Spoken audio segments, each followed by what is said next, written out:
pour structurer votre texte sous Word 2010, vous avez la possibilité d'utiliser une liste à puces.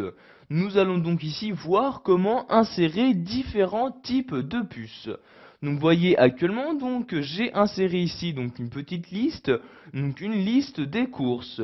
Mais pour l'instant donc il n'y a aucune puce qui apparaisse. Nous allons donc voir comment en insérer donc sur les différents mots donc déjà insérés dans mon document. Donc tout d'abord, donc si je souhaite insérer une liste à puces sur ces mots-ci, je dois les sélectionner. Donc je les sélectionne donc tous ces mots de cette manière. Ensuite donc si je souhaite insérer une liste à puces, je vais me rendre dans l'onglet Accueil et cliquer sur l'un des deux boutons. Donc suivant si je souhaite insérer une liste à puces non numérotée ou une liste à puces numérotée. Donc ici, je vais par exemple insérer une liste à puces non numérotée. Je clique donc ici sur cette flèche-ci pour choisir donc tout d'abord quel type de puce je souhaite utiliser. Vous avez ici ces différents types de puces. Si vous laissez votre souris sur un type, vous aurez donc l'aperçu qui apparaîtra directement sur votre document. Donc vous voyez ici cet aperçu qui apparaît donc sur ma sélection.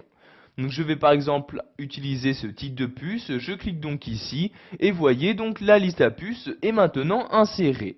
Donc je place mon curseur maintenant donc après le mot O comme ceci et voyez donc si j'appuie sur la touche Entrée, automatiquement une nouvelle puce s'insère pour me permettre de compléter donc très simplement cette liste à puces.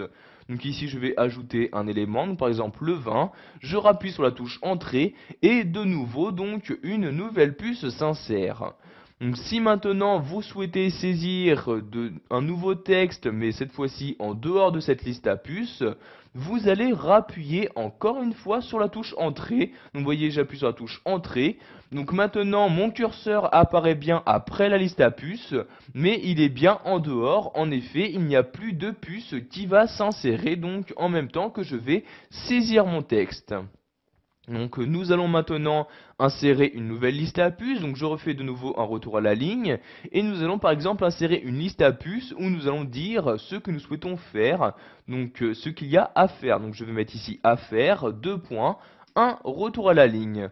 Donc ici je vais pour commencer, insérer une puce, donc cette fois-ci numérotée.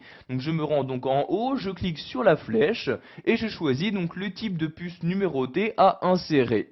Donc vous voyez soit donc des chiffres, soit des lettres majuscules ou minuscules. Donc par exemple ici, je vais utiliser ce type de liste à puces. Je clique donc ici pour insérer la première puce qui est bien le 1 comme ceci.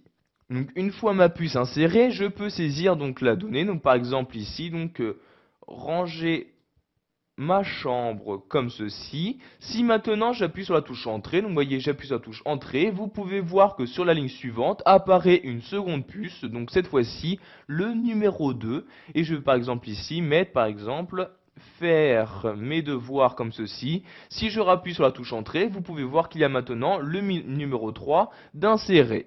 Donc de nouveau, pour quitter cette liste à puces, je rappuie encore une fois sur la touche Entrée et voyez, je me trouve maintenant bien en dehors de cette liste à puces. Nous allons maintenant voir qu'il est possible de changer le type de puce que vous avez utilisé sur une liste à puces existante. Donc par exemple celle-ci, donc je sélectionne donc la liste à puces dans son intégralité.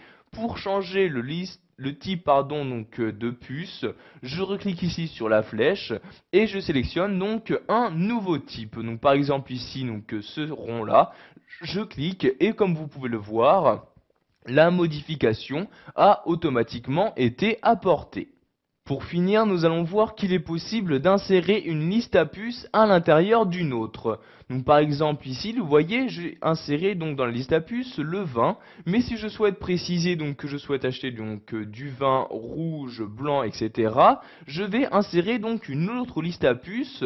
Donc j'appuie tout d'abord sur la touche Entrée, donc vous voyez une nouvelle puce s'insère, mais pour donc l'avancée donc d'un cran, donc j'appuie ici sur la touche tabulation et voyez donc automatiquement il y a une incrémentation d'effectuer et ici je vais par exemple pouvoir mettre rouge comme ceci, j'appuie sur la touche entrée, je vais mettre maintenant blanc comme ceci, je rappuie sur la touche entrée donc voyez et j'ai bien pu donc très rapidement insérer une liste à puces à l'intérieur d'une autre.